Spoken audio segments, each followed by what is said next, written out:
அஸ்ஸலாமு அலைக்கும்.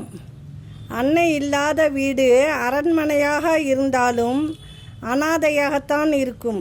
பெற்றோர்களிடம் பேசும்போது நிதானமாக பேசு. அவர்கள் உன்னிடம் கடன் படவில்லை, நீதான் நன்றி கடன் பட்டிருக்கிறாய். அவர்களிடத்தில் எவ்வளவுதான் பிரியமாக அன்பாக இருந்தாலும் அதையும் ஒரு நாள் நாம் பிரிந்துதான் ஆக வேண்டும் என்பது இங்கே எல்லோருக்கும் பொதுவான விதி. தனிமை தானாக எடுக்கப்பட்டால் அது பலத்தை தரும்.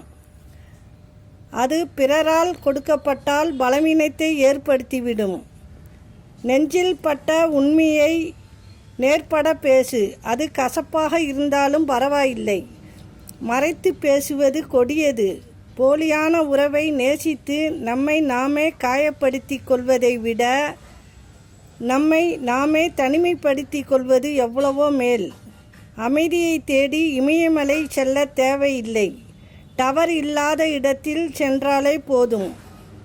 காது குத்தியதற்கான அடையாளமும் மூக்கு குத்தியதற்கான அடையாளமும் தெரிந்து விடுகின்றன. முதுகில் குத்தியதற்கான அடையாளம் தெரிவதில்லை. அஸ்ஸலாமு அலைக்கும்.